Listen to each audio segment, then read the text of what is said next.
একজন ফেরিওয়ালা, ফুলওয়ালি কিংবা শরবত বিক্রেতা, নিয়মিত আড্ডা জমানো সেই টং দোকানের চাওয়ালা, কেমন কেটেছে তাদের ঈদ? মূল্যস্ফীতির এই সময়ে তাদের ঈদ অনুভূতিও বা কী? এসব মানুষের ছোট ছোট গল্প তুলে ধরছেন মেজবা হাসান, ছবি তুলেছেন মনির হোসেন। নিত্যদিনের ফুলের সজীবতা দিয়ে অন্যকে রাঙিয়ে তোলা শাহানারা বেগমের জীবনটাই যেন ধূসর। আর রমনায় মায়ের সাথে হাঁটতে হাঁটতে কখন যে নিজেই ফুলওয়ালা হয়ে উঠলেন সেটিও মনে করতে পারে না কৈশোর পেরিয়ে যৌবনে পা দেয়া সুমন আলী। তবে মায়ের হাতেখড়ি দিয়েই চলছে সংসার। বিয়ে দিয়েছেন 2 বোনকে। অর্জিত অর্থের ছোট ছোট সুখ অনুভূতি দিয়ে সাজিয়েছেন ক্যালেন্ডারের পাতা। খুবই ভালো লাগে, কেননা মানুষ আসছে, বিনোদনের জায়গা আছে, একটা কিছু যদি পায় তারাও খুশি হয়, আমরাও বেঁচে 2 টাকা পাই।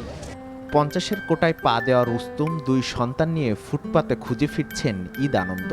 নেই বাড়ি ফেরার টান, কোথায় বা ফিরবে? নদীর জলে ভেসে গেছে যে ভিটা, সেই ভূমিতে ফেরা যে বড্ড কঠিন। যাইতে মনে চাইলেই কি মানে বাল বাচ্চা গেলে থাকতে হইব না, থাকার জায়গা তো থাকতে হইব।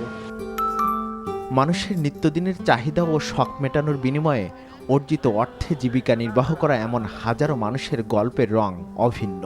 ঈদ কিংবা উৎসবে নেই আলাদা কোনো অনুভূতি। আমরা ব্যবসা করে মনে করেন ব্যবসা করা অবস্থা দেখা গেছে, ব্যবসা খাতিরা উইট করতেই অঙ্ক টাকা বাইরে যাবার যাতে কার মন চায় না, সবারই চায়, কিন্তু অভাবের কারণে যাবার পারিনি। আমার ছোট ছেলে আছে, এই খুব ডাকাডাকি করছে, আমি টাকার জন্য যেতে পারিনি। Mezba Hasan, NTV news, Dhaka. ভয়াবহ ডেঙ্গু পরিস্থিতি আর চিকিৎসক সংকটে হিমশিম বরগুনার স্বাস্থ্য বিভাগ। থামছে না মৃত্যুর মিছিল। জরুরি অবস্থা ঘোষণার দাবিতে রাস্তায় নেমেছে সাধারণ মানুষ। বরগুনা থেকে সোহেল হাফিজের পাঠানো রিপোর্ট। সরকারি তথ্যসূত্রে সারা বাংলাদেশের 4 ভাগের 1 ভাগ ডেঙ্গু রোগী শনাক্ত হয়েছে শুধুমাত্র বরগুনা জেলায়। এ পর্যন্ত মৃত্যু হয়েছে 3 জনের। বেসরকারি হিসেবে এ সংখ্যা আরও বেশি। বর্তমানে 158 জন রোগী ভর্তি রয়েছে বরগুনা জেনারেল হাসপাতালে। সব মিলিয়ে এ পর্যন্ত ডেঙ্গু রোগী শনাক্ত হয়েছে 1,500-এরও বেশি। বরগুনা জেলাকে ডেঙ্গু হটস্পট ঘোষণা করে জরুরি ব্যবস্থা নেওয়ার দাবি স্থানীয়দের। আমি 2 দিন হাসপাতাল ভর্তি হওয়ার পর এখানে ডাক্তার সংকট এবং অন্যান্য যে লোকবল সেটা সংকটের কারণে আসলে চিকিৎসা সেবাটা অনেকটা ক্ষতিগ্রস্ত হয়েছে। 12 লাখ মানুষের একমাত্র চিকিৎসা কেন্দ্র বরগুনা জেনারেল হাসপাতালে চিকিৎসক রয়েছেন মাত্র 10 জন, তার মধ্যে ছুটিতে আছেন 5 জন। বিশেষ করে আমাদের ডাক্তার, নার্স যে সংকট, সেই সংকটের বিষয়ে আমরা ঊর্ধ্বতন কর্তৃপক্ষকে অবহিত করেছি। ওনারা আমার মনে হয় দ্রুতই ওনারা এটা রেসপন্স করবেন এবং এখানে পর্যাপ্ত পরিমাণ ডাক্তার এবং নার্স ওনারা দিবেন। 55 বেডের এগেনস্টে 166 জন। সেই ক্ষেত্রে আমার ডাক্তার সংখ্যাও নেই, নার্স সংখ্যাও কম। আমরা চিকিৎসা দিতে হিমশিম খেয়ে যাচ্ছি। এদিকে সরকারের উদাসীনতা এবং স্থানীয় প্রশাসনের দায়িত্বহীনতার অভিযোগ এনে বরগুনা প্রেস ক্লাব চত্বরে মানববন্ধন ও প্রতিবাদ সমাবেশ অব্যাহত রেখেছে বিএনপি সহ স্থানীয় বিভিন্ন সামাজিক ও রাজনৈতিক সংগঠন। সোহেল হাফিজ, এনটিভি নিউজ, বরগুনা। যুক্তরাজ্যে সফররত প্রধান উপদেষ্টা অধ্যাপক মোহাম্মদ ইউনূসের সঙ্গে সাক্ষাৎ করেছেন কমনওয়েলথের মহাসচিব শার্লে আরকোর বোথওয়ে। মঙ্গলবার লন্ডনের একটি হোটেলে এই সাক্ষাৎ হয়। এ সময় আগামী বছর বাংলাদেশের নির্বাচন ঘিরে সংস্কার প্রক্রিয়ায় সহায়তার জন্য আগ্রহের কথা জানান কমনওয়েলথের মহাসচিব। বলেন, বাংলাদেশের প্রয়োজন হলে তারা সহায়তা প্রদান করতে প্রস্তুত। এছাড়া জলবায়ু পরিবর্তন বিষয়েও আর্থিক সহায়তার আশ্বাস দেন তিনি। যুক্তরাজ্য সফরের প্রথম দিন প্রধান উপদেষ্টার সঙ্গে সাক্ষাৎ করেছেন যুক্তরাজ্যের সর্বদলীয় পার্লামেন্টারি গ্রুপের ব্যানারে সংসদ সদস্যের একটি প্রতিনিধি দল এবং এয়ারবাসের এক্সিকিউটিভ ভাইস প্রেসিডেন্ট ওয়াল্টার ভ্যান ভার্স। গোপালগঞ্জ জেলা আওয়ামী লীগের সাধারণ সম্পাদক ও একাধিক হত্যাসহ 5 মামলার আসামি জিএম শাহাবুদ্দিন আজমকে কাশিমপুর কারাগারে পাঠানো হয়েছে। বিষয়টি নিশ্চিত করেছেন জেলা কারাগারের জেলার তানিয়া জামান। জানান, গোপালগঞ্জে সেনাবাহিনীর উপর হামলা, গাড়ি পোড়ানো ও অস্ত্র লুট, সদর উপজেলার স্বেচ্ছাসেবক দলের কেন্দ্রীয় ক্রীড়া সম্পাদক শওকত আলী দিদার হত্যা, বৈষম্য বিরোধী ছাত্র আন্দোলনে মিরপুর এবং যাত্রাবাড়ি থানায় দায়েরকৃত পৃথক 2টি হত্যা মামলায় জিএম শাহাবুদ্দিন আজমকে চিফ জুডিশিয়াল ম্যাজিস্ট্রেট কোর্টের আমলি আদালতে হাজির করা হয়। আদালতের senior judicial magistrate Anushree Roy তাকে জেল হাজতে পাঠানোর নির্দেশ দেন। শরীয়তপুরে নদী ভাঙনে পদ্মা সেতু প্রকল্প এলাকার কনস্ট্রাকশন ইয়ার্ড রক্ষা বাঁধের ১৫০ মিটার ধসে পড়েছে। ভাঙন হুমকিতে আছে মাছিরঘাট বাজার থেকে পৈলান মোল্লার কান্দি পর্যন্ত প্রায় ৫ শতাধিক বসতবাড়ি।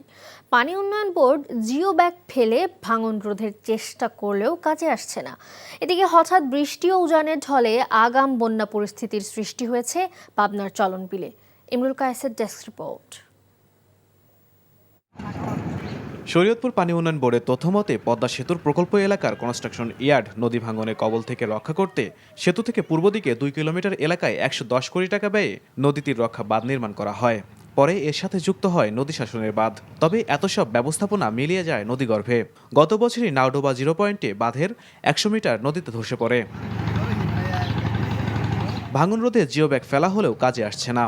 পাওবো জানায় বাঁধের কাছে নদীর তলদেশ থেকে মাটি সরে যাচ্ছে, ফলে নদীতে ভাঙন দেখা দিয়েছে। বিলীন হচ্ছে ফসলের জমি, রাস্তাঘাট। হুমকিতে রয়েছে মাঝিরঘাট বাজার থেকে পৌলান মোল্লার কান্দি পর্যন্ত ৫ শতাধিক ঘরবাড়ি। ঘাট হইতে এদের একাল কাতরিয়া পর্যন্ত এই আমরা এই বাঙ্গার পুরো হনি এর মধ্যে আছি। আমাকে এটার মধ্যে কোনো বেড়া নাই এখন বর্তমানে।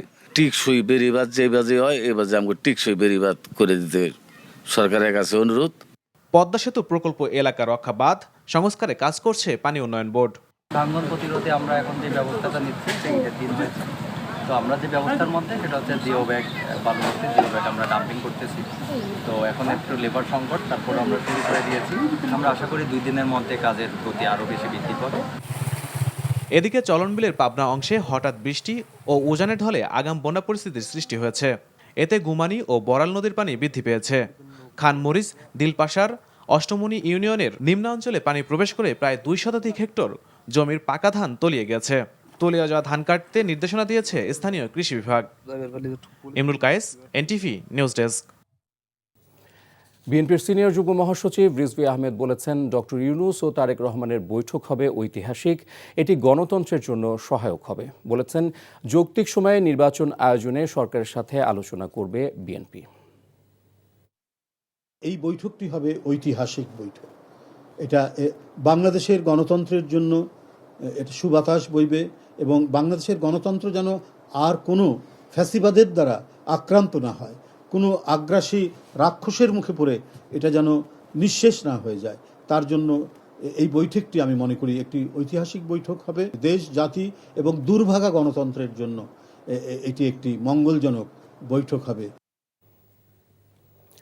পরিবারের সঙ্গে ঈদ আনন্দ ভাগাভাগি করে রাজধানীতে ফিরতে শুরু করেছেন কর্মজীবী মানুষ। আবার অনেকেই গ্রামে ফিরছেন শেষ সময়, ফলে সড়কে বাড়তে শুরু করেছে চাপ, বাড়ছে নগরীর অভ্যন্তরীণ যান চলাচল। তবে যানজটবিহীন ভোগান্তি মুক্ত সড়কে এখনও স্বস্তির যাত্রায় নগরবাসী।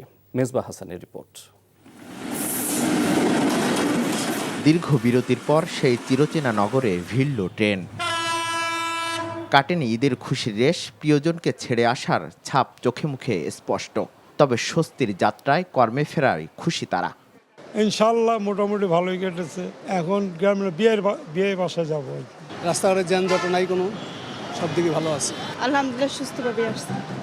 ঈদে কোরবানির ব্যস্ততা শেষে কেউ যাচ্ছেন দেশের বিভিন্ন পর্যটন অঞ্চলে, কেউ ঈদের ছুটি না পেয়ে এখনও গ্রামে ফিরছেন পরিবারের সঙ্গে সময় কাটাতে। বিভিন্ন স্টেশন থেকে যাত্রী ওঠানামার দরুন কিছুটা বিলম্ব হচ্ছে, যার কারণে ওই ট্রেনগুলো ঢাকায় কিছুটা বিলম্বে প্রবেশ করছে, কিন্তু ঢাকা থেকে ওই ট্রেনগুলো আবার যথারীতি সঠিক সময়ে ছেড়ে যাচ্ছে। তবে আসা যাওয়ার পথে তেমন ভোগান্তি না থাকলেও রয়েছে ভাড়া বাড়িয়ে নেওয়ার অভিযোগ। 200 টাকার ভাড়া 250 টাকা নিয়েছে, কুমিল্লার থেকে আইছি। রাজধানীর সড়কেও কোথাও নেই চিরচেনা যানজট, স্বাচ্ছন্দ্য নিয়েই চলাফেরা করছেন বিভিন্ন গন্তব্যমুখী মানুষ। Mezbah Hasan, NTV news, Dhaka. আরও 3-4 দিন থাকবে দেশের 32 জেলায় চলা মৃদু থেকে মাঝারি তাপপ্রবাহ। তার আগে রাজধানী সহ সারা দেশের কোথাও কমছে না ভ্যাপসা গরম। তারপর মৌসুমি বায়ু সক্রিয় হয়ে কয়েকদিন টানা বৃষ্টি হবে ও গরম কিছুটা কমবে বলে জানিয়েছেন আবহাওয়া অধিদপ্তরের আবহাওয়াবিদ বজলুর রশিদ। গতকালকে যেমন 32 জেলায় তাপদাহ ছিল, আজকে হয়তো 2-1 জায়গায় কমে যাবে। আর যেটা হবে যে এলাকা আপাতত আর বাড়বে না, তীব্রতাও বাড়বে না। যে তাপমাত্রা সর্বোচ্চ তাপমাত্রা ছিল 38 ডিগ্রি ডিমলা নীলফামারীতে, হয়তো এরকমই থাকবে। আর যেটা হচ্ছে এটা গ্র্যাজুয়ালি একটু একটু করে এলাকা কমবে, আমরা আশা করি শুক্র শনিবার পর্যন্ত এই মৃদু আকারের তাপদাহ এইসব এলাকাতে থাকবে। তারপর যদি আমরা বলছি যে 14 বা 15 তারিখ পর থেকে যখন মেন বৃষ্টি শুরু হবে, অর্থাৎ মৌসুমী বায়ু পুরোপুরি সক্রিয় হবে, সেই সময় সারা দেশ থেকেই আপনার এই তাপদাহ চলে যাবে। নির্বাচনের জন্য ঘোষিত তারিখই সবচেয়ে উপযুক্ত সময় জানিয়ে অন্তর্বর্তী সরকারের প্রধান উপদেষ্টা ডক্টর মোহাম্মদ ইউনূস বলেছেন, 17 বছর পর সত্যিকার নির্বাচন দেখবে বাংলাদেশের মানুষ।